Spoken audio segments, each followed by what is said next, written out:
Comic Book Day, and welcome back, all you four-color funny book aficionados. This is US Comics Cast, HQ for all things comic book connected.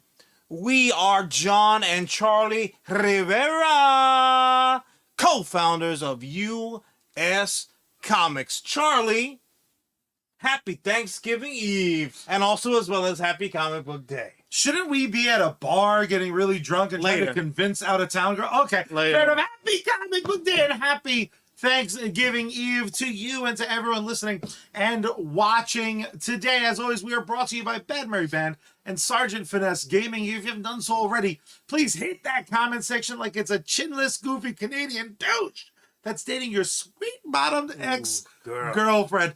You can add Obi-Wan knows what he's doing, son. If the next adaptation of Scott Pilgrim is like a musical, they can replace the Tatinagi twins with the Latino twins. John, today we are of course talking about that beautiful animated booty from Netflix's next big at bat. Scott Pilgrim down the road takes off. We're talking the finales and overall series thoughts of Loki and Gen V, and I'm gonna desperately try to sell you on giving me all the money to finally adapt EXO-Squad into a live-action motion picture. But John, 90s, they came hard with the cartoons. They really did. John, let's start with the thing that allows me to believe that above all else, comic book adaptations can be great. They can be good. Let's talk Loki season 2. Let's talk the finale. Let's talk overall thoughts. I don't care what order. Let it rip. Yeah. So here's the thing, and obviously we're at that time of the season, so to speak, where things have to end. They have to end, and we're getting this stuff in installment format, like we're just new members of the Columbia, CD record club. Be like, oh, let me check the mail. I didn't even remember canceling or not canceling. Dude, I still owe them money. You're not getting it, Columbia House. Yeah, you were like 15 when you signed up. That shit was illegal as fuck. Yeah, exactly. Yeah. But like in this circumstance, we kind of knew what to expect. These series, they play very fast and loose with how many episodes you can expect, how long the episodes are going to be. They're like, it's between 4 and 40. Like, shut up, you're going to sit there and watch it anyway, losers. And they're right. But, not true, sorry. But that being said, Loki continuously gave us a helping of shit we did not know that we wanted. 100%. What a great way of wording it. Bro, before we can even properly get out like, hey, but that's not that. You're like, no, but I like, yeah. Okay, that was delicious. So, again, Loki, for me, this season in particular of Loki, I sat there half the time thinking, oh, look at this. Oh, look at that. Oh, snap. It's Data. It's fucking short round. This is amazing. But the other half of the time, I'm feverishly trying to figure out where the fuck are they going. Yeah. I wasn't worried about what they were gonna do with the Jonathan Majors problem. I wasn't worried about like that's for the I'm like, courts and the mouse to decide. That's exactly right. I'm like, oh, cool, an automat. That's where they all went. They went to this set. I was really just trying to figure out where the fuck they were going. Which I got news for you. If you're writing a show, that's what you want. You want people engaged. Not being able to figure out weeks and weeks before your finale what's going to happen in your finale. And again, that's speaking from me, who's like cool with Loki, cool with the Asgardians in general, in the comic pages. But I was like, oh snap, you got me guessing. Good on you. And then I just sat there and I took it like a champ. Well, for me, it's like you talk about things I don't ever want, like the things I shove off my plate. Sure. Redemption stories, and yet redemption stories of vegetables. Yeah, just those two things. You talk when they announced the Loki series, I was in eye roll city, and the eye rolls didn't stop when they were like, but your favorite voice actress is going to be a clock. I'm like, go fuck you. They're like, the guy from, not from Dodgeball, but his friend and all the other ones. Like, the desire to really like this show didn't exist for me. I didn't have a desire to dislike it. I wasn't rooting against fucking Loki, but it was one of those things that I thought it was going to be that first show that I would like start and like maybe I wouldn't finish. Okay. And I'm on record. I think Hawkeye is like better than it's been received. I really like WandaVision. I'm kind of boring that way. But with that being said, the fact that Ellis is bringing up like Ellis, you mean the heart of the matter, the non-dead Loki that we're talking about, because this is a variant of Loki that kind of set this whole thing. Sure. This entire series has been one that early in season 1, I realized I did not know what the fuck they were going to do next week. Yeah. So I was able to just kind of sit back and I kind of hopped in the back seat of the car they were driving. And I said, I trust you to take me there. So for me, the thing that the variance of it all, because look, we call Loki a variant, but what's the real Loki? The dead one. But is it though? Because the secret timeline one is the dead one. With what's happening though, I feel like the deck has been shuffled, and also as well as ultimately, whichever one that you're looking at holds, that's the one. The way that they've written it, even Sylvie, to be totally honest with you, when Sylvie was rolling up, spoilers, when Sylvie's just like, fucking slinging the Big Macs, I'm like, oh snap, she got the original apple pies from McDonald's when they were deep fried and so good. I'm like, she was my favorite Loki. Yeah. Oh my God, there's an alligator Loki. That's my favorite now. Oh, Kid Loki is no joke. I forget the old man's name, the actor. I think it was called like Old Man Loki. No, I'm talking about the actor who portrayed him. Being a douche. I'm like, nope, this is the best. Oh, straight from the Silver Age comics. That's my favorite. My favorite Loki is the Nick Antanasio Loki on Facebook, who wishes a happy Thanksgiving. Hi, buddy. Glad you got your appetite back. John, let's jump all the way to the finale. Yeah. One thing that popped into my head while enjoying the fuck out of the show was Marvel has like 19 different versions of different timelines, and this is the only one I like. The last frames of this show, I do not think it's hyperbole, fully admitting recency bias. Some of the most when you talk about series finales, you have to add Loki's last 5 minutes into the conversation for doing it the best. This was, spoiler alert, this was, for all logic, the story they told, this is the end of his story. In as much as that was as final of an important thing he could have possibly done in a series named after him. Now, there are people online who are driving me absolutely fucking insane because they're talking about, like, for season 3, be like, motherfucker's a tree now. He is the space tree. I don't want to hear the comic, oh, he's Loki the storyteller. Find your mom and apologize for fucking her. Because absurd. Absurd and obscene. I've never seen those pages. Those YouTube videos can fuck their own faces. Tell me, Loki pulled a Marty McFly? Oh, 100%. He's like, what are you going to do? Like, how come your underwear say Thor? The second that everything started to spaghetti out, Richard Grant played Loki. Richard Grant. Nice pull, Nick. Nice pull. Again, the second that things start to spaghetti out all over the place, and he truly, spoilers, he truly was able to control the jumping around, the time slipping, whatever we want to call it. I had no fucking clue where they were going. I really did not. When I saw some of the visuals of the tree formation, I was like, oh, snap! Because don't forget, Loki was actually very much the singular reason for Ragnarok to having unfolded. Yeah. And anybody who even remotely knows some of these Viking, these legends and stuff like that, like this stuff was called all the World Tree. What is it called? Well, the World Tree is what, in effect, he formed out of all of these realities and what have you. Now, I will say this: while I do agree with you, this is likely and should be the end of the Loki TV series. I don't think that it's taken for granted that now we're never ever gonna see this tree son of a bitch. Yeah. It's very relatively easy in comic book. Yeah. Kind of like verbiage to undo the apple cart, to upset the apple cart, mess that up. Again, depending on where they're going to be going with Kang for Jonathan Majors' legal issues, they can still do anything. But the one thing that I promise I'm never going to get behind is a continuation of this exact line. No need to continue that story. I think a big fuck up, before we change gears, I think a big fuck up that Marvel fans have is identical to Disney and Marvel Studios.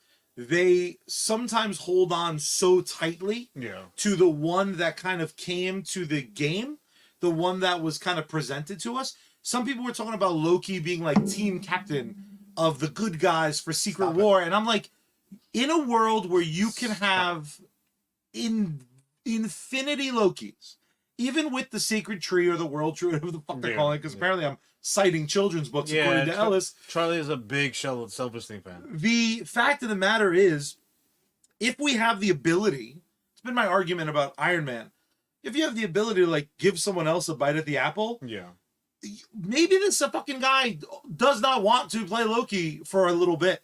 Like, maybe he also wants to hang out with his fucking hot wife. Didn't we establish that he's been playing Loki from like his 20s and now he's a fucking half a geezer? Yeah. So granted, it might be that he needs a moment personally to step back. Maybe he's not needed necessarily. I don't know what the contract machinations are, but I'll also say this in the same vein that I don't care what movies fucking profit.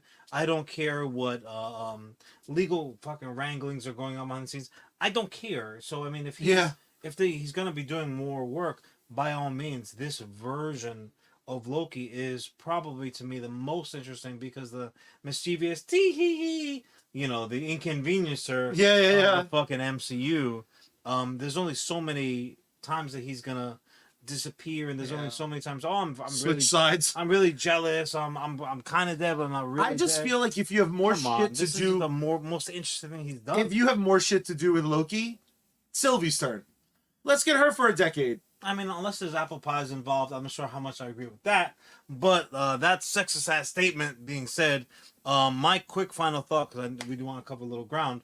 Bottom line, I thought the second season of Loki was actually even better than the first. I didn't want to rank it because I know how much you hate that. But I like to speak your language. Ain't that better? Is Loki season 2 better?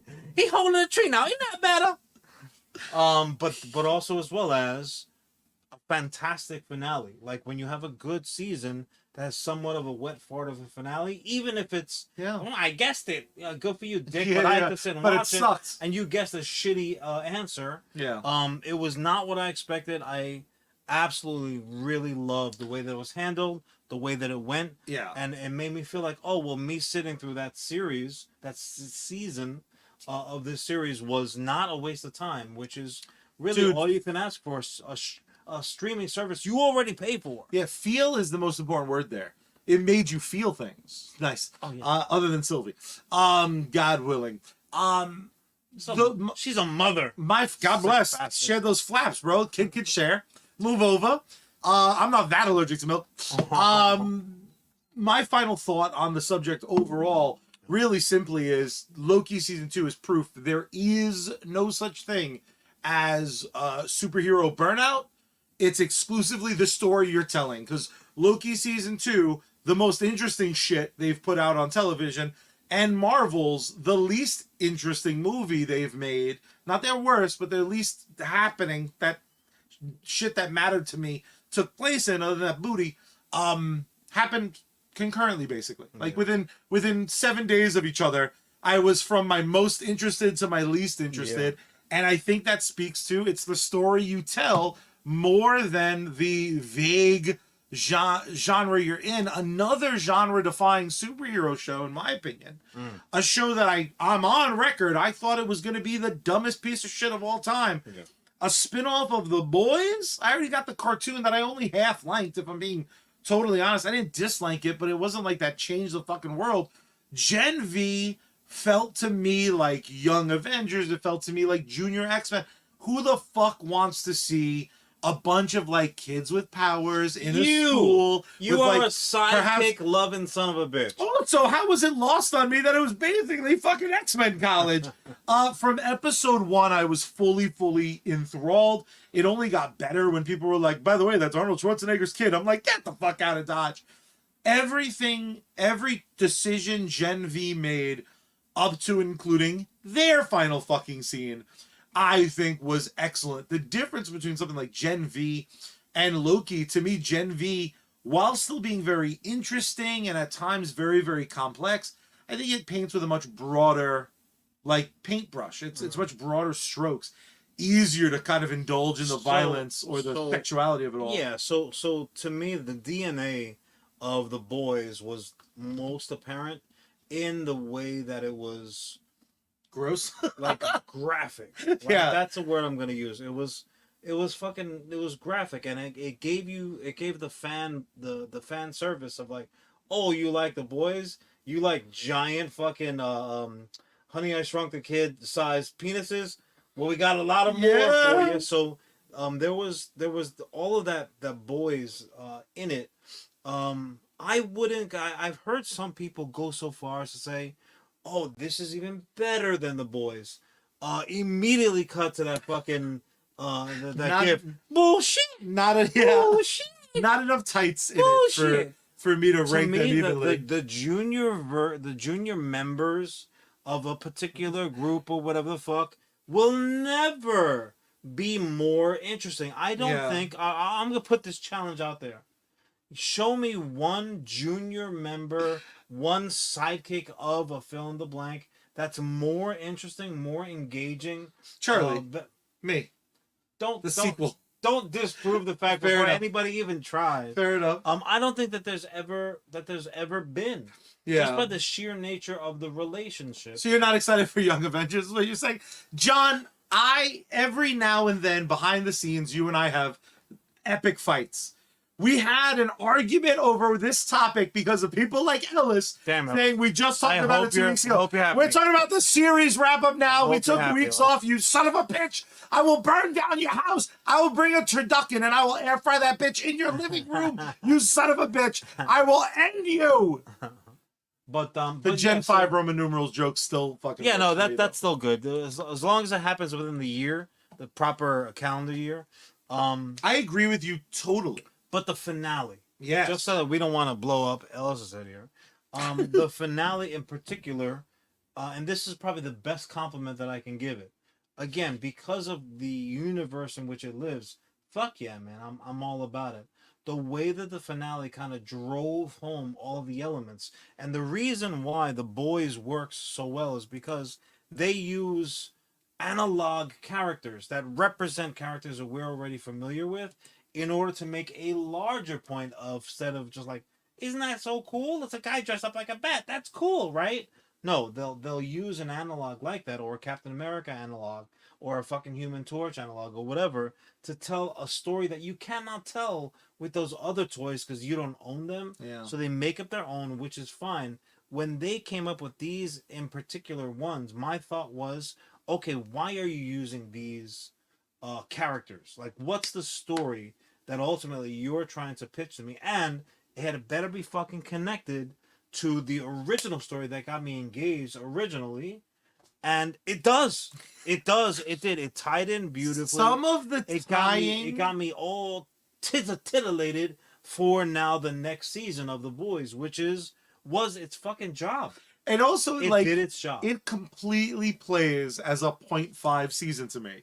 It literally was like, we're going to focus, and at the campus of such and such, like, we're going to give fucking most of those characters some time off. And what was great about it was, I think it cemented a rule we've always had in place where, like, it all fucking counts. So, like, you better understand, you better make me understand why it's important, what it's driving, what it's changing, what it's doing. Yeah. They do a reveal with our main character. Because the thing about the show I thought I was going to hate was the fact that, like, everyone was beautiful. It is very much like Dawson Creeking it. Like, they can't, I'm not saying that the cast of The Boys isn't full of good-looking people, but I don't think that was ever the fucking point of The Boys. No. This felt like in all the advertisements, they were like, look at how fucking delicious this one is. But even that ties into the corporate nature. 1,000%. So like, oh, sorry, Uggo, you've got great powers, but we can't use the minute you want to fucking mock it, the show is like, there's the point. this is the reason. And or you hear your opinion come out of a character's mouth, you're like, yeah, what the fuck happened? It's one of the only times, the show did it a few times. It's one of the only times where the show's done it and it didn't feel like patronizing, because they were not doing the opposite thing. They were specifically pushing against the obvious thing. Is there anything worse? When Scream, I stole your example. I choked on stealing your line. That was God. Is there anything worse than when a screenwriter decides to stop telling you an interesting, fun, entertaining story? It's like, now I'm going to preach at you. Yeah. I'm going to get up on the fucking temple on the mount. Holy sheep shit. Well, you know what I thought? Nothing worse than what I thought you were going to say is like when Scream is like, nobody likes the 7th installment. Be like, hey, Wednesday, shut the fuck up. You don't need to tell me I wasted my money being in this movie.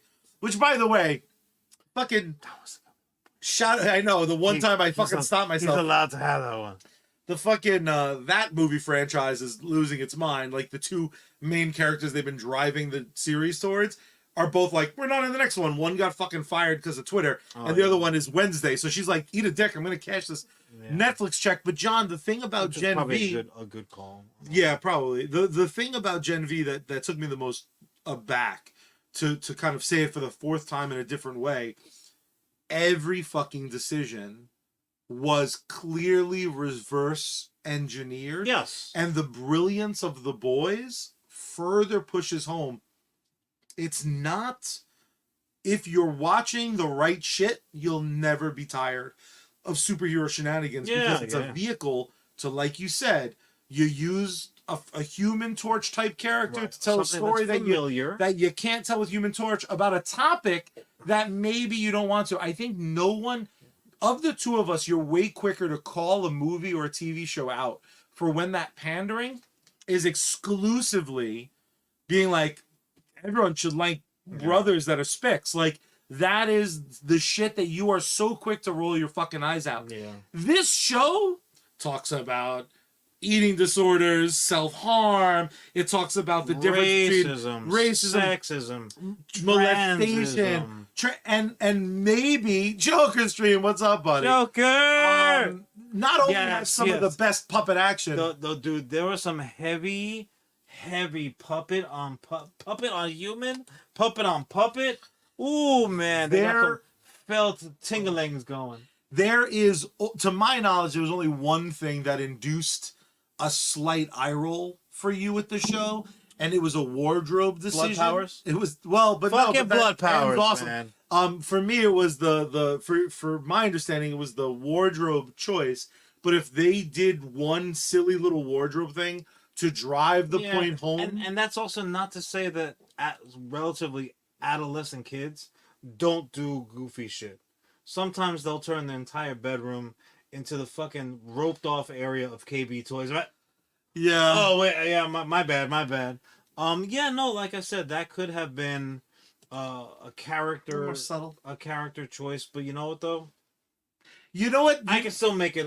I can make it better. Yeah, and for those of you wondering the specifics, the character who has different power sets when they're in different genders, wears a half pearl, half chain link necklace, which to me actually, really? The thing that I kind of assigned to it was like a teenager would do that, to be like, look at this statement I'm making. I guess, but also as well as they were probably like the most mature out of that group. Agreed. So had it been another character that maybe made a goofy like a choice gift like that? What if it was a gift? That feels like a stupid gift. I guess. Almost handing it to you, be like, get it? You're both. One time I had a friend at work give me a beaded Puerto Rican necklace.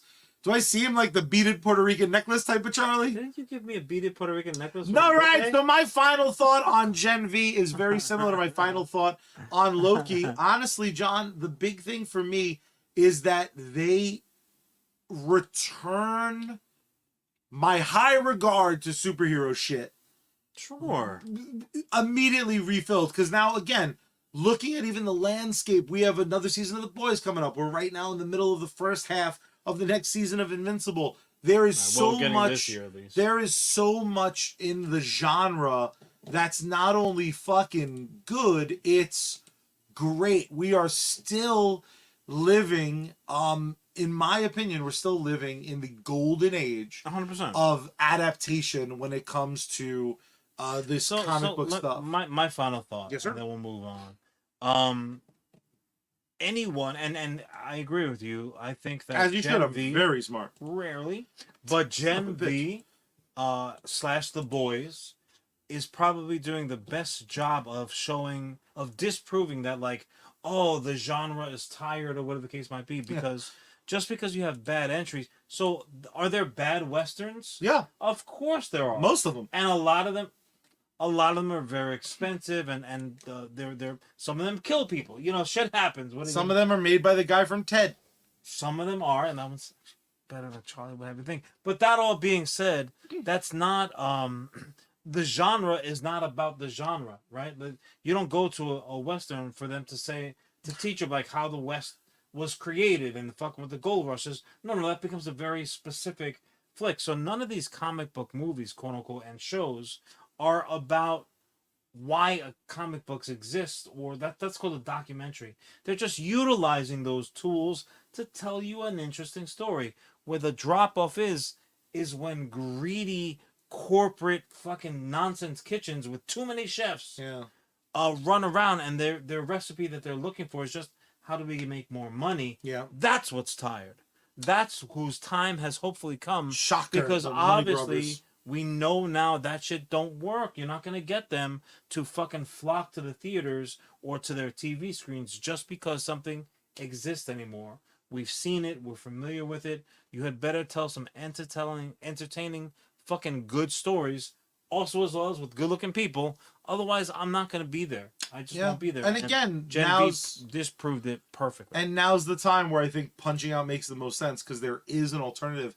And if you silly bastards listening and watching at home disagree, then you have something very much in common with George Toy Boy Lucas, because George Lucas a liar, because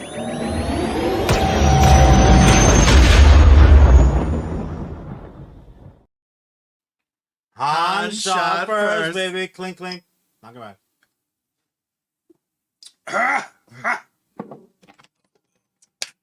If you like pina colada.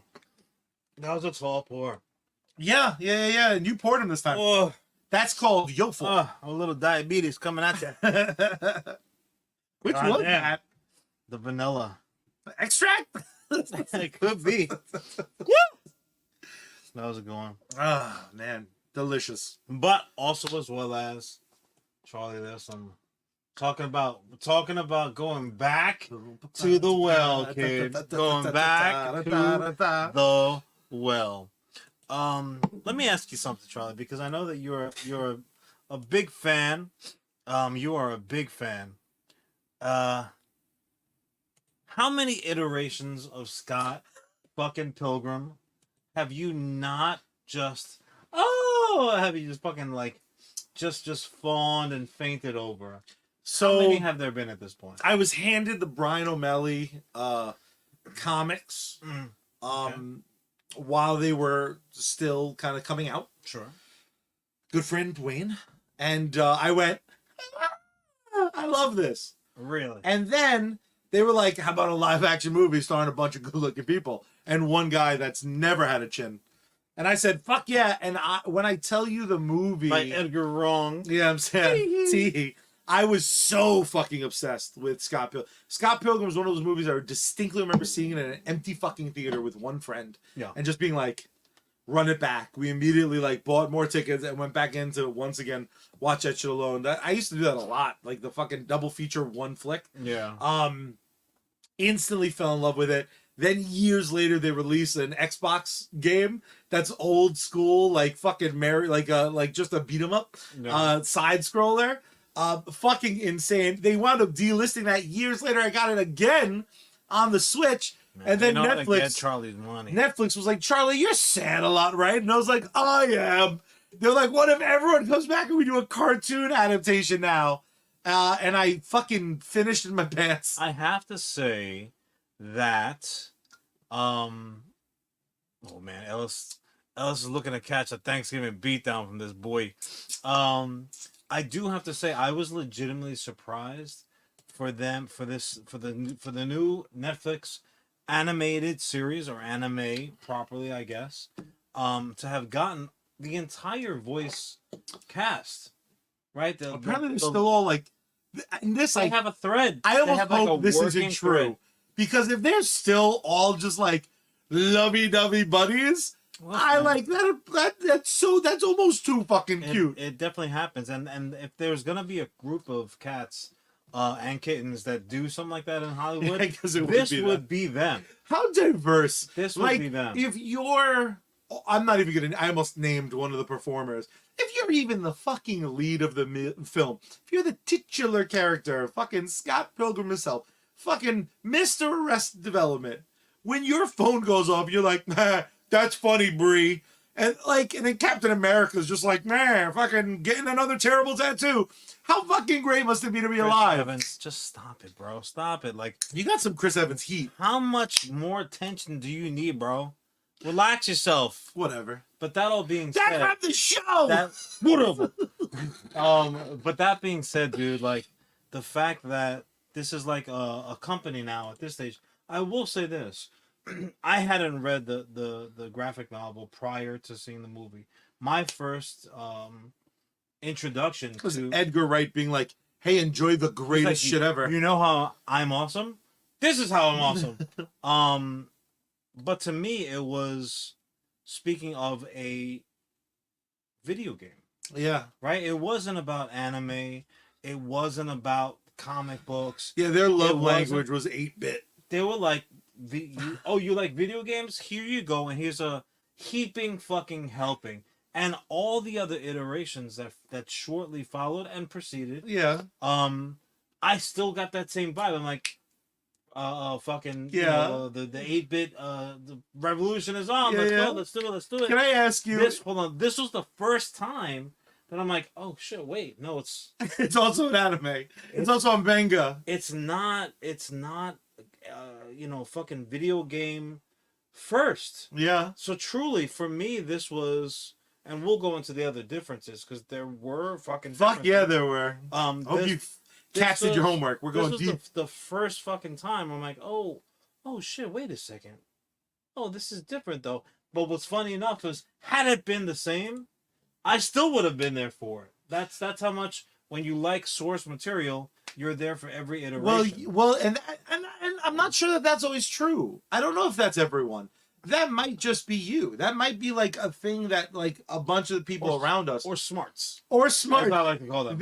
I was fully ready for them to just take the audio from the live action film, and draw on it. Those are some of my favorite videos, John. I was so prepared to get back in line for the ride I have been on, warts and all. And the fact of the matter is, the manga, it is an American manga, which is like an oxymoron almost to say. Called the comic book, but it still does it backwards. It's still in the manga format. Yeah, but I'm saying, like, and it's manga sized. The way that something is formatted, so to speak, I don't think. Because what does manga stand for? Does manga? I think manga is the style. I think that is what it is. I don't know. Yeah, well, got to do some research. Yeah, we do. Ellis, do you actually know, is a manga its own like thing? Is a manga like a form factor, like a newspaper? I would never say American. See, Ellis just said I would never say American manga. I would just say just a manga. Not even. I would say no. It's a graphic novel. But a graphic novel reads like a book with pictures. A manga reads backwards. I wouldn't say that's what makes it a manga, because you could have a fucking. So if you took a Hebrew book is gonna read backwards too, it's still a book. But if you took like anime, yeah, right, is the abbreviation basically for Japanese animation. So the reason that's not just a cartoon is because of where origins. But also as well as this is a whole new topic. I know. New topic. Some things you look at and you're like, that's what that is. But if you have any kind of a working knowledge, you're like, actually, but then you can jump in. I think you. But did you then prove my point? Because when you look at the Scott Pilgrim, in written form, it looks like a manga. So therefore, is it? Except for the fact that it's in English. But mangas get translated. Yeah, I've only ever read English mangas. It's a translated manga series, but also as well as they get, we. But a Japanese book is still a book. That's a scroll. Oh fuck. Yeah, it's kind of getting away from the point. But that all being said, that's not what this fucking. They really pulled the wool over my eyes, because episode 1 most assuredly is. Episode 1 is like, here's all that stuff you remember, a little bit different, but here's just enough to kind of like, just enough to draw you in. Just they added some more lines, they added some different jokes, so it was like just enough for me to be like, this is great. I thought it happened pretty quickly. Dude, it's not until the end that the big change happens. Well, yeah, that's the fucking end of episode 1 completely diverts the entirety of the rest of the show. It's a drink drop. You're like, wait, the fuck? I literally watch it, and like the wild thing is, the wild part was it happened, and I got like a Cheshire Cat smile because I was like, oh, you sons of bitches, you scamp. I only saw the one trailer, and from my recollection, the first trailer I always watch. The first trailer. Obviously, everyone knows that I always watch the first. You gotta have the first one. It's right on my bibliography. The trailer I saw seemed like it was just going to adapt. Sure. What I saw already. The minute they went left, I was just so fucking excited, and I also like in that moment, between loading from the credits of episode 1, immediately watching episode 2, I was like, oh, I know what they're going to do. Then they didn't fucking do that. They did this like other thing that I never fucking would have predicted. It basically becomes like a version of, it becomes the telephone version of someone explaining Scott Pilgrim to you. We're like, well, there's evil exes and they got to fight. They got to fight Ramona and her friends. And I'm like, Ramona? Within the show, I feel like that's what was happening. There was somebody in the show that didn't see the original, any of the source material, like, oh, my man, this is what's happening. Now, I will tell you this, and this should not be a disclaimer, nor the reason why you watch it, because it is similar, yet different enough, both to say that regardless of how you felt about this reference, don't let it affect you. But for me, who enjoyed both, it stank of the new He-Man series to me. I'm like, so it's gonna be about a Ramona this time. That's how I kind of sat back thinking. Did you wind up finishing feeling that way? Because I didn't feel that way at the end. Okay, no. I assumed it was going to full He-Man. I thought they were going to fully be like, hey, Ramona's feelings, and now this is what happens with Teela. It's a joke. It is the same, but not. It's almost like a 0.5 again. It almost like went sideways. Well, while also acknowledging what came first. Well, my favorite fucking thing is they have 2 different points in the series where you can infer either legitimately at one point they make a film, and you can infer that the Lucas Lee film in question was a version of the movie we saw. You can infer the script was just the script of the movie we saw. Very Kevin Smithish. Or you can infer that is now like a parallel universe. Sure. Where you can't escape it. You can't escape it. Guys, the multiverse of official. We've already spoken about it. We have spoken about it in private. So it doesn't need to be kind of agreed upon. USComics, no clones, no time travel, no multiverse. You don't have to take notes to know, like, well, which version of this? Unless, of course, Ramona wants to kind of just like slow motion skate through. Yeah, that's fine. The one allowance that literally Ramona. I want. Get Brian O'Malley on the phone. No. I will exist as an alternative universe to make sure we okay. What if we're just the America that you never see in the Scott Pilgrim show? Brian O'Malley, give us a call. South of the border. For me, this is almost, and I'm not saying that it's never been done before, almost its own side quill. This, to me, opens up Pandora's box to all creatives. Let me fucking see doing anime Hunger Games and fucking kill stupid in the first act. Like, this to me, if you actually have a good idea Can I put a quick asterisk on that? Fuck that noise. Give me an anime battle royale. My God, proper battle royale. Can you just imagine little adorable anime Japanese students just blood all on the screen? I gotta be honest. There's almost no anime, and this might be sacrilege because I know Netflix has hurt some people. There's no anime that I don't want to see in live action, and there's almost no Japanese film that I don't want to see animated. Yeah, that's let's flip flop them. If you folks haven't seen the anime style, Empire focused. Oh my God, video, that's one of the greatest shits I've ever a fan watched submission when I was supposed to be working. Apparently that was a real pitch that they just didn't make. Amazing. What a bunch of dumb dummies. Later, because obviously in there. That's what I actually. You know what? If I was the Disney Star Wars version, we had all those like Japanese the anthology series, which I forget the name of, which I really didn't love. I didn't love it. Like there were a few that were okay, but it's not Love, Death, and the Samurai Robots. one was sick. Yeah, that's what I'm saying. Like when it played closer to the. I felt about it the way I felt about What If, and it was called Star Wars Visions. He called Visions. Animated version of Celebrity Deathmatch or a live action version of Celebrity Deathmatch, says Joker Stream. John, what did you feel? Yes. Because obviously, I assume you liked it? I did like it. I liked it very much because... Not because of the animation style, because obviously anime means different things to different people visually. Yeah. Right? There's anime that looks like this cutesy, fucking... Every character kind of looks alike.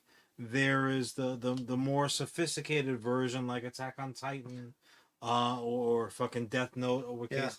And then they have like photorealistic anime. It's all like a lot of the Love, Death, Robots is that photorealistic. Yeah, man. Like it's so you can't even really classify it that way only. Chibi style, I think this is called, when everyone's like cute. All right. But I will say this. But it also suited the source material. And also, yeah, it like almost was very funny. Knives. Any version. All right. I'll take cartoon knives. I don't give a fuck. No, man, get off my chocolate. Then I want live action knives. She's gorgeous. This bitch is tasty. Bro. And you're telling me you're living with the animated knives? You just said you wanted it. At first, I was willing to take animated. Just because she could wrestle. That's all. That's fair enough. Time to chow down. You right, baby. You fucking right. You been calling college. I'll go to Canada. There is. I did like her character arc though. But Knives had the best character arc. She had the best character. Also, it did a wonderful job at fixing the issue with the high school of it all. Sure. Because it was like always uncomfortable, and it was supposed to be uncomfortable. Yeah. But in a 2023 lens, it's like, motherfucker, be very clear. You guys haven't. That's what made you most uncomfortable. Not Wallace running through the fucking cast like he was COVID. I gotta tell you, there's there's two moments where I thought maybe John would think that it was agenda driven, and they're two of my favorite. Like, I don't know if it's offensive to call it this, but I'm gonna find out. Guys, hit your cancel button. It felt a little bit like reverse gay baiting. Like at one point, you have a gay character go to a person that for no reason we ever thought had a gay inclination to be like, do you want to make out? And that straight character went like, Charlie, it is a spectrum, bro. Well, but it's 2023. Here's soon to be 2024, man. Here's what I liked about it. That straight character went like, well, let's find out. Kisses the other character and is like, hard pass. Like, no thanks. Then another character, fucking Wallace. If Wallace was real, no, my man's gonna be a problem, Wallace. Motherfucking check your rear view every time. I don't appreciate anyone knocking you out of your lifestyle, and by that I mean vague veganism. Even though you're a pescatarian, joke's easier when I just say vegan. Yeah, but those fish only eat plants. Your vegan powers ebb and flow based on your emotional status. Yeah, vegan. I don't have vegan powers. I have pescatarian powers, which are still better than McDonald's fed powers. I have watched the show now twice, top to bottom. Nice. And there's like 5 or 6 lines that I will be using daily. The one line I'll give away without giving it all the way because I wanted to keep its context. Give it away. But I want to say, but literally someone says a word, and then God bless Todd. Todd is like, I thought that meant drinking alcohol, and I was right. And he just like, he was not right. You just have a drink. I absolutely. Ellis loves fish sticks. Who doesn't? Come on. The joy I got from someone taking something I already love and just kind of proving that you can serve it up differently. Right. Did you just figure out the fish sticks thing? No. I was like, oh, buddy. It reminded me of a story. But... Fair enough. The joy it gave me, it felt a lot like when I was a kid, real Ghostbusters being this thing that I lived by, and then someone being like, here's the thing that came first. It was a movie. I'm like, holy fuck. But you know what though? Real Ghostbusters is a really good. Thank you. Oh, you didn't make it. You just watched it. Real Ghostbusters is a really good comparison to this because it's clearly based on. You couldn't have this just come out without any of the preamble that the live action had, or the comic, the graphic that had, or even the video game, because there are going to be some people out there that know it first for the video game, like Monsters. But you couldn't have had this series without any of that, or frankly, Last Man on Earth. If we're being totally honest with you, I'm like, oh snap! So like it's same character, really? Okay. And now I have to go back. I'm like, was that character named Scott at that point? But yeah, there's enough surprises in there where if you were coming from a place of like, well, no, I've already seen this multiple times /Reddit /played it, you haven't. You just haven't. You've done the homework required to sit there and enjoy it for what it is, because it was just really, frankly, very enjoyable. Can you bring up? It really was. Can you talk briefly? Can you just tell the people what you told me pre-show about the theme song? Oh yeah, so Charlie hit me with this is what I want to talk about. Watch it, stupid. So I said, well, I don't have anything better to do. When in fact I had like 50 better things to do in real world speak. But then I watch it, and then immediately I'm like, this theme song's so stupid. I hate it. Then the second one comes on, I'm like, I hate this theme song's. That's pretty catchy though. That's pretty catchy. By the third episode, I'm like, dude, I had that fucking theme song stuck in my head like a goddamn Star Trek brain slug that just slipped into my ear and got lodged in there. And all of a sudden, Khan was telling me what to do. It is so fucking earwormy. I was the same way, except through episode 3, I was like, fuck this. Episode 4 starts, and I'm on my phone as if possessed. Not looking at lyrics. John, I saved it on Spotify. And I'm like, add to favorites. And I literally was like, I ran an errand in between season watches. And I'm like, and let's just play this on a loop. Let me just trick my endorphins to think we're about to watch an episode of this, when in fact, I'm just cleaning the bathroom. Honestly, I had a very similar reaction to Peacemaker. Yes. Peacemaker, I thought it was fun, the opening. Joker, but I was like, this fucking song. I'm glad Joker they're label fired. Right. That opening song was straight fire to the point I'm like, what else have these cats cut? I'm like, oh no, just like 4 versions of the same thing. Don't tell that to me, because I have their entire discography saved to my phone. Good Lord. My final thought on Scott Pilgrim, then I'll kick it to you, is there are times, there are certain things that you hope, for me, I hope I get so much of it without it ever dipping its toes into like, oh, this one sucked. Like putting butter on the popcorn. You're like, more, give me more. Correct. And as of right now, I think what this sets up, they can never do another season, and I think they've done a successful job at the show. No need. It does feel like they set up for a season 2, to me. I don't know. Or at least left the door unlocked. I don't think it's a definitive enough like game show over. I also don't think it necessitates more, especially considering the status. But with this sort of cast, if you can only do a season of Scott Pilgrim when you could fucking do it, that might be best served. 5 years from now, they're being like season 2, it takes off on Disney's Prime. That might almost be better for me, because it will never then do the thing where it falls off a fucking cliff like, let's say, Marvel movies right now, they're so money grubbing. Some of them.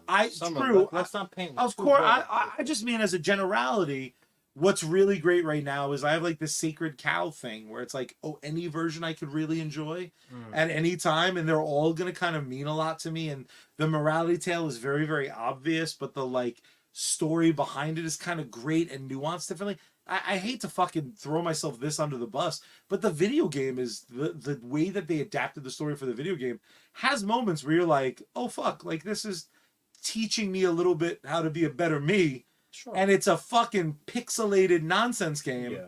But that just proves the point that the delivery system is nowhere near as important as its function. I want Brian O'Malley to write like the children's book version of Scott Pilgrim. I want like them as babies, like Muppet babies. I want Pilgrim babies, which you can't use that as the title because then they'd be killing fucking indigenous people left and right. Happy Turkey Day. What will the coffee shop be though? That's the real question. Milk. It'll be a milk shop. Oh, but there's poison for you. Candy store. I mean that should be.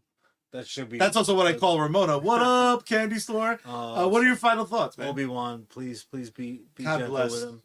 My final thoughts is, quite frankly, anyone out there who thinks that it's just a retread of some shit that you already know, it's not.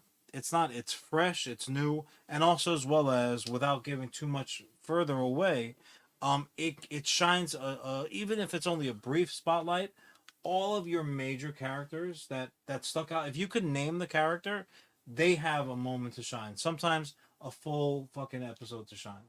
Really, they really, really do. Some Even of my losers, favorite songs too. like Chris Evans, has plenty to do. I'm like, yeah, well, the character at least is kind of cool. I'm glad you got fired. One of my favorite punk songs showed up, like, because the one thing, not to steal back the fucking whatever. The legitimately the one thing I didn't love about the show in my first watch through was the music is decidedly anime.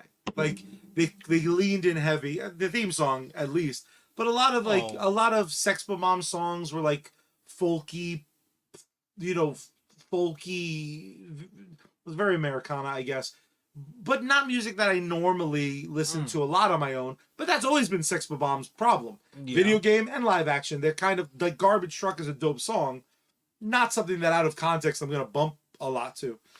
Yeah, but on the same token, you immediately connect tunes to a particular, to a flick, to a moment. Correct. That you're hearing them, which I think you can say a lot for a lot of music. Yeah. Whether it's styles or artists or whatever the fuck. But my actual final thought was the fact that whatever you thought it was, it's not. Yeah. It just fucking isn't.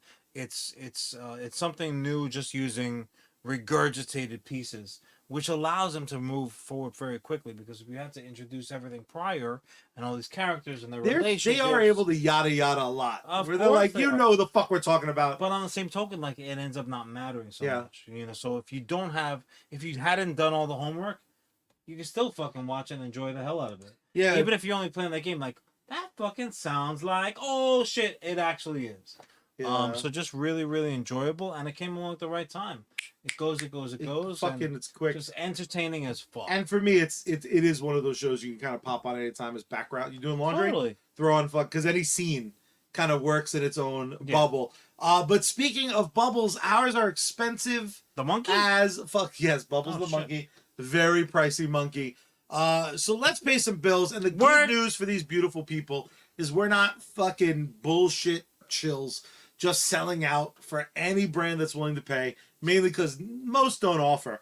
Like, if we ever got a big offer, we'd probably say yes, because unlike those pieces of shit that try to sell you online lawyers or sell you on some fucking brand, we are brought to you once again by one of our absolute favorite bands, and that, of course, is... The references. Where? From actual YouTube. We're brought to you by one of our favorite bands, Bad Mary. You heard them during the intro. You're going to hear them again at the end of the show. If you're anywhere else, you can catch their act. You can follow them at Bad Mary Band across all social media platforms. You can support them over on patreon.com/Bad Mary Band. You can save the date at badmary.com for merch. Upcoming performances, of which there are a ton, but my favorite part is their entire discography is available across all music streaming services. Goddamn right, Charlie. But then you got to ask yourself, where we dropping? Oh, shit. Eminem coming. It's not. But also, as well as, you gotta follow Sergeant Finesse. You can find him gaming right now exclusively for the most part, but also a little bit on Facebook. But he's on kick.com as well as Facebook, playing all kinds of stuff. Again, still doing giveaways, still doing multiple streams every day. Just outstanding video game content. Again, supporter games. Just don't be a sucker. Check him out today. Also, do yourself a favor and check out Jokers_stream_ over on Twitch.com. My man is just a dynamite Fortnite gamer, just a shit talker, shooter upper. He was playing some Spider-Man 2 the other day, just ripping up over there also. Dynamite streamer, very entertaining, a lot of fun to bullshit with, and he does interact quite a bit with his chat. But I do want to throw away one of these because Facebook is the bad guy. We all know this. They fucking really are. So Charlie, I heard a rumor that you've decided that you should share your talents elsewhere. So while normally our beautiful viewers and listeners have come to expect us on Comic Book Day proper, that's true. Next week, they're shit out of luck. They're gonna have to wait till Thursday. I had to answer the call, as it were. Oh shit, Charlie, what are you gonna be up to next Wednesday? Next Wednesday, I am co-hosting the New York City Ghostbusters charity stream for their Toys for Tots collection. We'll be interviewing other Ghostbusters from around the globe. Primarily, it might all just be America, but we'll pretend it's around the globe. Myself and Luna Mars are going to be your hosts. 8 o'clock right here on Facebook primarily, and I'm sure some other places. You can find out all that information. New York City, NYC Ghostbusters.com.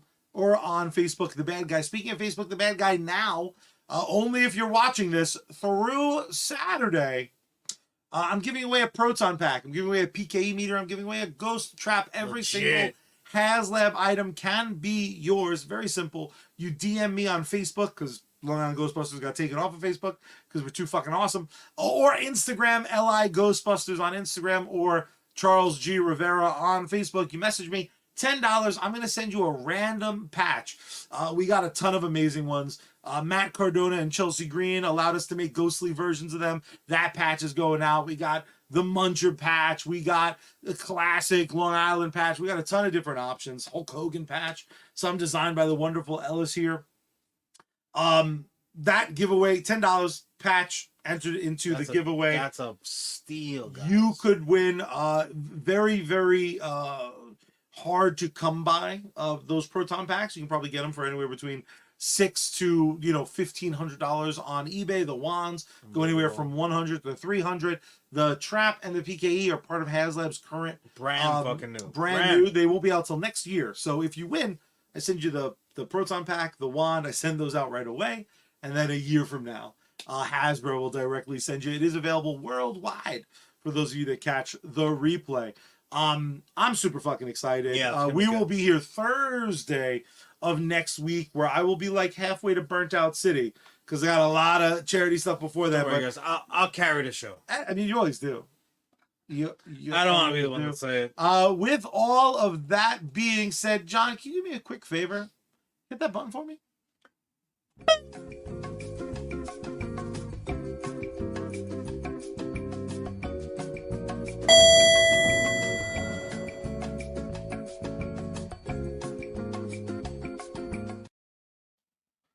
Well. Look who has the misfortune of being in an elevator with me. Mr. Executive, sir, do you mind if I ride this elevator with you? Too late. I'm in here. How do you feel? How do you feel about money? Gallons and gallons of monies. How do you feel about toy sales? How do you feel about dozens and dozens of toy sales? I'm listening. How do you feel about a sci-fi drama that plays like equal parts Terminator 2, equal parts, checking my notes here, still checking my notes here,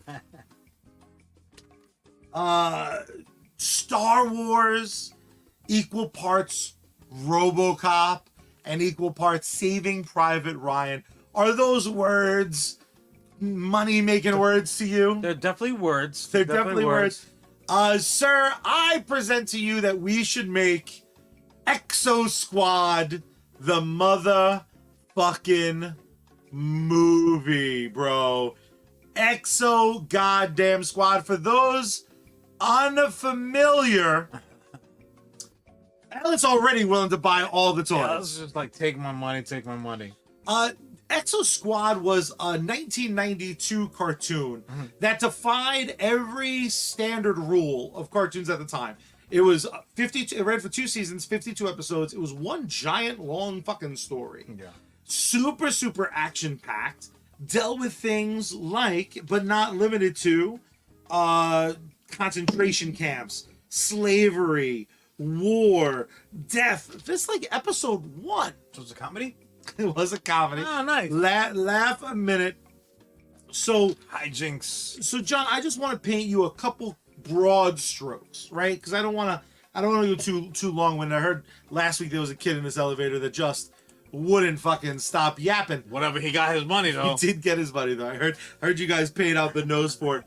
So the opening frame, you know how I traditionally come to you. I try to present a huge action sequence. Not this time. We're gonna open up on a commercial. Mind you, we're in the early 22nd century, but we still got all those kind of, 80s flair to it. It's the 22nd century by way of 1983. You know what I'm saying?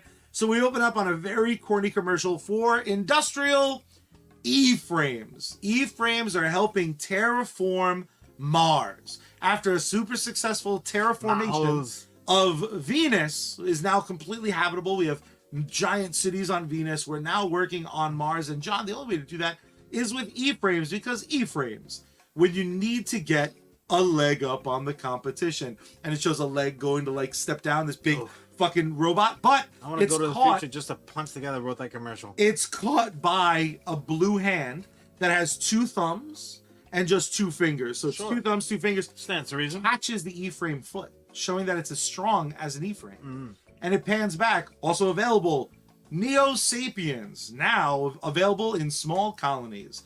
And it shows some fucking ridiculous. We cut out of that commercial. John, in the future, we are terraforming the planets around us because our population never kind of slowed down. Instead of just kind of, yeah, that's right, getting that on, mostly executives, I heard, we started terraforming the rest of our galaxy. Started with Venus, moved on to Mars. We're also working on terraforming the moon now that scientists have determined it wouldn't be detrimental to our fucking oceans. Yeah, no, that won't cause a problem at all. So the problem is, John, neo-sapians are artificial humans that are basically like those big motherfuckers from Prometheus.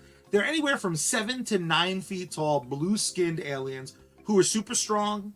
They're genetically built to be able to live on planets that are not habitable.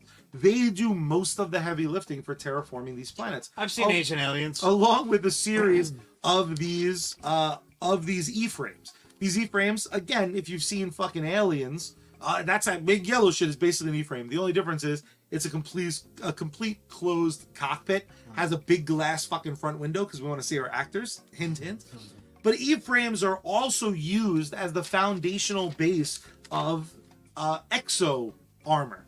Exo armor is what we use to not only police Earth, we use it now in kind of preparing the galaxy, because there are kind of like fucking these annoying as fuck space pirates that we have to deal with.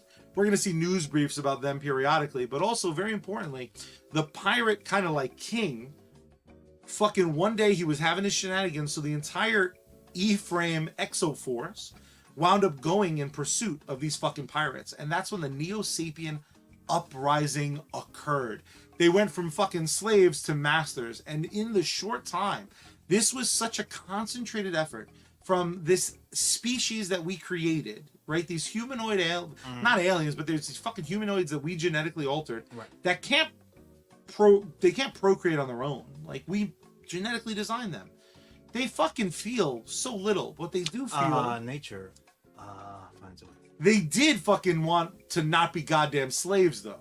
So they took over. Stands to reason. They took over Earth, and now they're in the process. When we open up proper into Act 1, they're in the process of also taking over Mars. It was like fucking all at the same time. They all were just like, fuck this shit. And if you don't remember from my fucking opening commercial, these motherfuckers can kind of take on an E-frame. Sure. Now an exo-frame is different because there's fucking missiles and shit and it's badass. But still, we are at least a little bit fucked, right? So I now want to cut in our film. We're going to cut to the Resolute 10 years later. The Resolute is one of the big fucking space warships, right? Huh? The Resolute, it's a human warship. And it has the AAWA-Squad, is the EXO-Squad team that's on there, led by Lieutenant J.T. Marsh, rocking a AA500 frame. We got Nora Burns. I just want you to imagine this fucking gaggle of castmates. We got Nora Burns, who had her brother tried to do a fucking rebellion on Earth that he got killed for it. So her brother died. Basically, neo-sapien bastard. Star Wars. You should be getting some real Star Wars Empire vibes from these fucking neo-sapiens that took over, and they run it like a fiefdom, like there's a fucking king and shit. Sure. We got Maggie Weston, she's our Tex in a 0024. We got Sergeant Rita Holmes in a LD29. We got this young cool kid Kaz Takazi, just a total badass in a CR001. These are all toys, baby. I need you just to see the money rolling in. We're doing deluxe toys, we're doing big toys, little toys, we're doing all that shit. We're gonna do micro machines, this shit. Then we have Alec DeLeon, the only person that's going to be a name to kind of fucking attack Ellis's point here. We're going to have one name. I want to bring in Spider-Man. I want to bring in fucking... Which one? The current one. The one that looks like an Madam forever baby. No, not like a good one. What the fuck's his name? He's in Zendaya right now. Good for him. You know the one I'm talking about. The current fucking stupid kid, because he is going to play Alec DeLeon, who dies in our first act. I want fucking stakes. He does something awesome. We're going to give him a fucking reason to fucking crush it. Then we got Wolf Bronsky in the BD 100. And then we have... Wolf is like our comic relief. Think of... Oh, man. Think of like he's a fucking prankster. He's burping. He's chomping on a cigar. But this motherfucker is the oldest soldier to currently still be in an exo frame. This motherfucker's rocking like an old school exo frame. It's a little fucking rickety. Its armament's way too fucking much. Too old for this shit. But he's also a fucking he's taking chances because he know he can survive. He's basically our Tom Cruise, but with a fucking beer belly and a fucking frizzled beard. Now their mission for our movie is one of the neo-sapiens who helped. He was really the founder of the original uprising of the neo-sapiens. Oh shit. Him and basically his brother, because again they don't have traditional families, but they're brought up in like fucking pod groups, and that pod group all has the same forehead tattoo. So these two fucking brothers, they share a pickle jar. The current king is basically he wants to not only enslave humans, sure, he wants to eradicate humans, because fuck them. Yeah, man, one fucking good turn deserves another. And his brother wanted his people to be free, so they are now going to do a public execution of the brother in 12 hours, and AAWA-Squad is going to go get him, because if they can liberate him, they suspect they'll be able to get information from him to finally end this war, because ultimately our goal isn't to kill all the neo-sapiens. We just want our fucking planet back, or at least a chunk of our planet. We want our people to not be enslaved. The fucking script has been completely... This is some timely shit. John, in one decade, it's been completely flipped. The slavers are the enslavers. And you have the former Earth Council, the Federation leader, is a man of fucking peace. He's almost like, I think, Bernie Sanders. He's like this very eccentric fucking old dude who once again, I'm coming to your task to end slavery. But we're fucked, because the last 10 years we've been living on spaceships because we don't have the terraforming equipment. We can't fucking terraform on our own.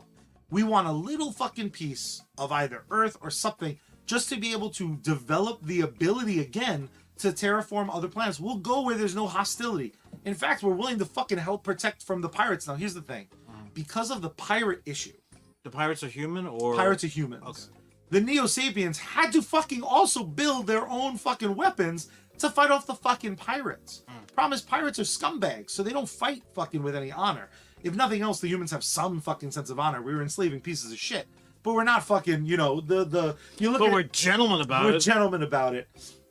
So basically, we have a very Saving Private Ryan situation of just AAWA, just those 6 guys trying to rescue this one neo-sapien.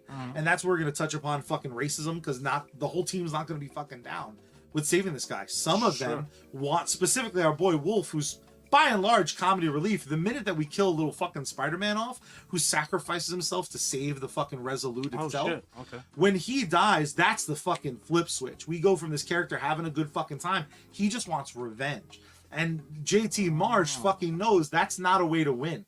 In our third act, we wind up rescuing this neo-sapien who jumps into a frame to help us. So this is the first neo-sapien from the cartoon. Remember there was one neo-sapien? Sure. That's this motherfucker. In the third act, he winds up... like Mousy from V. Exactly. So he winds up fighting... Freddy Krueger can be good. So he winds up fighting with AAWA. So in our grand finale, they have a chance to kill Wolf, our main fucking comedy relief term, has the opportunity to kill the fucking neo-sapien king. One missile fucking loaded right to his goddamn temple. He looks up and he sees the now fucking bloodied and everyone's been through fucking the shit, including their now last act neo-sapien kind of buddy who's been trying to exalt, like, this wasn't about revenge, this was about fucking freedom. We were gonna go. That was our plan. Our plan was to free ourselves and fuck off. We will leave it. And he kind of sees this and has that morality fucking moment and decides not to kill him. And that will set us up, if we decide to go beyond this. We end very, very Star Wars-y. And we have the first neo-sapien member of the fucking AAWA. And of course, like, this is where our wacky president is like, go fuck yourself. That's a neo-sapien. That's the enemy. And JT Marsh gets a cool speech. This young up-and-coming actor. We signed for 3 films just in case.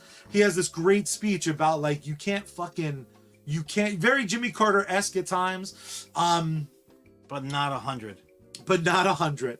Rest in peace, Mrs. Carter, First Lady Carter. The morality tale here is a very simple one. It's that revenge isn't worth it. Revenge isn't going to do shit. It's about making the world better. And what this kind of sets up is the war is still ongoing. This didn't end the fucking war, but this is the first taste of, like, maybe we can have, we can live peacefully. The mistakes that we made were the mistakes that we made. We have a through line about, like, they genetically can't.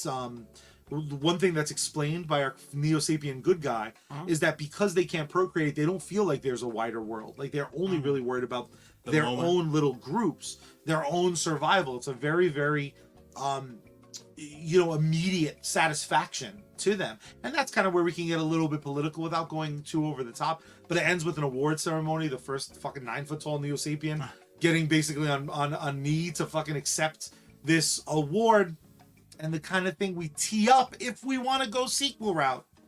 Fucking pirates are coming in, and they're way larger numbers than we thought. So in the middle of a war, we have a third party that's going to come in and try to fuck up Earth. So let me ask you this question. Yes. Because again, my familiarity is not that level. Just real quick, we are going to use CGI to enhance makeup. We're doing a little bit of like the Na'vi thing, where we're going to have people on stilts. The reason we're not using big names is because I want all the money to be in production. We're doing physical sets. We're gonna make we're gonna make frames. We're gonna have a lot of shit that you can touch because I want to spend the money on the screen. And I think the neo-sapiens, it's really important to believe that they're them. So very much think of Prometheus when you think of their aesthetic. I'm probably gonna put them all in turtlenecks, so I don't have to pay for a lot of fucking makeup. But they are gonna all have, like, we're gonna practically make the hands. We're gonna have all the makeup effects, all that good shit. Gotcha. All right, so over the course of the source material, the series, because I think you said there's something like 52 episodes. Okay, so how much of this story is adapted from the series, and how much of this is original? Basically, it's all original, loosely based on the yada yada that happens before episode 1. I see. So episode 1 picks up in the cartoon. We had won the war. And there were by the end of the series? Like before the series starts, and there are just some neo-sapiens left causing fucking trouble. And by season 2, it's mostly the pirates. So this is almost like a prequel. It's almost like a prequel. The one thing I changed around was our neo-sapien They were from the same pod. He did lead the uprising. He was in the cartoon already a full member. So it is basically the thing that I completely fabricated was there was no Saving Private Ryan mission to save him. That's a complete invention. The death happens in the cartoon as well, but they bring him back using like the same way they make neo-sapians, which I hate. So that's gone. Tom Holland will just one to at bat. keep this story out of the hands of Disney and Marvel. I approve your project. The sound just went off. Thank you. Timing, baby. I need 500 million. The take. I love it. Any before we wrap, any things that you specifically want out of it? Yeah, what's the Anything you're worried soundtrack about? gonna look like? Is it going to be like you mentioned, there's a Star Wars element to it. Is it gonna be orchestral? Are you gonna use modern music of the day? Are you gonna use somebody like, you know, an outside thought type of conductor? So he has in a the one thing that I was right, because I literally came down to the wire. When you hear this in playback, you literally greenlit it as the doors opened. I'm not an executive for no reason, Charlie. So the film score is going to be John Williams-esque. It's going to be this big, so like sometimes modern John Williams. However, type. One of my gimmicks in the film is we're going to cut to POV a bunch inside the different exo frames. Okay. And each character is going to have their own sensibilities, and they're each going to have their own Star-Lord type in actual movie. Like the what they're actually playing. Their fucking list. So when you see, again, remember it's like a big playlist. glass. They have a digital readout because, again, sci-fi movie. But in the corner of everybody, you'll see like what's playing. So sometimes them talk to each other. But when we cut to like Wolf, it's gonna be fucking full hair metal. When we cover to JT, it's gonna be like the Whiplash jazz. Like, and each one is gonna end our very thick lady, as someone predicted. You know, when I have my Latina, I'm always thinking of that juicy behind. She's gonna have like straight up like some of my playlists where it's just like salsa, and you're gonna see like point of view like the shit reloading. Because again, in the third Matrix film, you kind of saw what an EXO-Squad frame would look like. That, but just faster, and they fucking fly and shit. Another thing that's cool is the reason I listed off the different names of the A-frames is each have their own special abilities. So like one of the girls is a medic, so it's very light on munitions. Another one can only fly, can't land. Most of them are bipedal and can also fly. This one is only ever fucking doing air support. Oh, I see. So each A-frame, when you cut inside of it, has a same form factor, but a very unique window, a very fucking unique a bit of armament. I'm kind of like visualizing the frames that they were fighting with in fucking in Matrix. Yeah, 100%. When they started the Sentinels and stuff started breaking. It's that meets because again, these all started as farm equipment. That's another thing that's original to me in the show. It was like they existed long before, and my has that too. But for me, the progenitor of all of it is farm equipment. It's just to work on these different planets.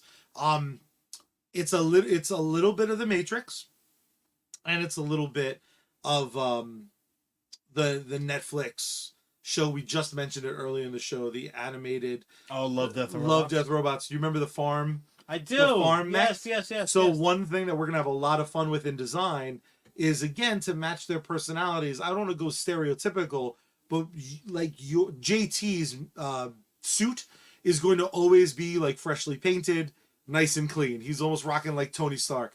Wolf, he has a fucking cola, that's been sitting in his cup holder of his mech for goddamn a year. Put your dishes away. And like the fucking kids is gonna look like the most modern, but the least action. So it's like the least him. It's like the most generic. We're gonna have a lot of fun with this fucking design, and because of it, we are gonna make so much money. That sounds good. I already paid you. I'm not gonna pay you twice. Fair enough. Guys, thank you for joining us. Please do yourselves a favor. Enjoy your Turkey Day. Join us next week, not on Wednesday, but on Thursday of next week. Do yourself a favor though. Check out Charlie's guest appearance. Also, as well as I'm Charlie. That's Charlie. Next week we're gonna be back here live, Facebook, Twitch, YouTube again Thursday because My boy's got that charity event. Dirty Stay Out. But, you know, we're going to be here talking more comic book goodness. Your homework this week, dive into the post-strike casting rumors and confirmations. Read the new Superior Spider-Man #1. Prep yourself for another movie pitch because we're going to be talking about a lot of some bullshit between now and then. God knows what's going to pop up between now and then, but we are going to be on the fucking forefront of that shit. So Charlie, please tell all the nerds and geeks and comic book freaks how we end each and every episode of US Comics Cast before the turkey hits your monsters' bellies, would you? It is oh so easy, because first you gotta turn the power on. Then you gotta turn the volume up, tune Bad Mary in, open up the window wide, and scream out into the night sky, "Say must make it." We are.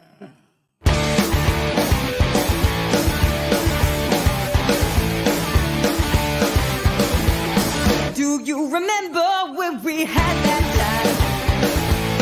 Wasting a day away on nothing. Didn't care on nothing on my mind. Didn't know where this ship was coming. And I can't find that peace of mind that comes from thinking everything's alright. I'm just trying to write one more song. Just a few chords ain't gonna take long. When I wait, I waste another day. I'm just trying to write one more song. Gets harder the more you live on. Just wish I had something to say.